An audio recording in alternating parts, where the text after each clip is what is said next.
Well, sorrow has turned to anger in the days since 2 El Monte police officers were shot and killed. This afternoon, people speaking out, raising questions about the suspect's criminal past. CBS 2's Jeff Nguyen is live in El Monte now with this story. Jeff? Pat and Jeff, the memorial here has been growing since Tuesday, while dozens of law enforcement agencies across Southern California have been filling in for the El Monte Police Department. Let's go ahead and roll some video for you. Earlier, there was a news conference outside the El Monte Police Department to honor fallen officers Joseph Santana and Corporal Michael Paredes. And speakers also called out LA County DA George Gascón's progressive policies. Yesterday, we got to speak to Santana's mother about that.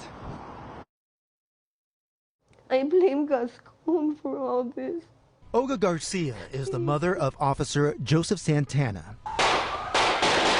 one of the El Monte police officers killed in a gunfight Tuesday with 35-year-old Justin Flores, a man with a long criminal record. He was also on probation at the time of the shootout.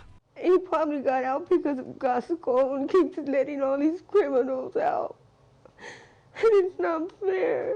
Gascon's office declined our request for an interview about the plea deal. In a written statement, it said at the time the court sentenced him, Mr. Flores did not have a documented history of violence. And there's only one person who is responsible for him not being in custody.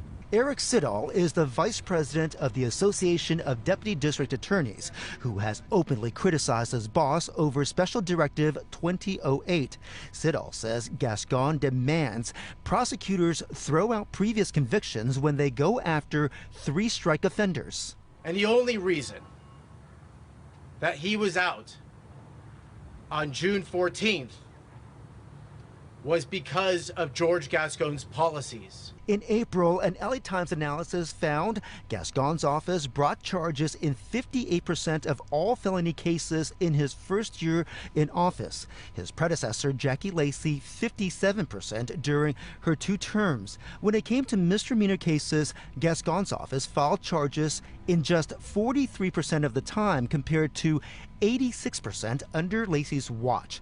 Gascon's office says experienced managers in the office have reviewed the facts of the case and the criminal history of Mr. Flores and determined that this offer was on par with previous administrations. According to the law of the state of California, Flores should have been sentenced to prison at a minimum of 32 months in state prison.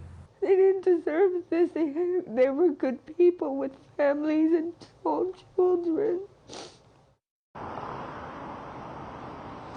DA Gascon is the subject of a second recall effort. We should also tell you that there will be a candlelight vigil for the 2 fallen officers outside the police department tomorrow at 7 p.m.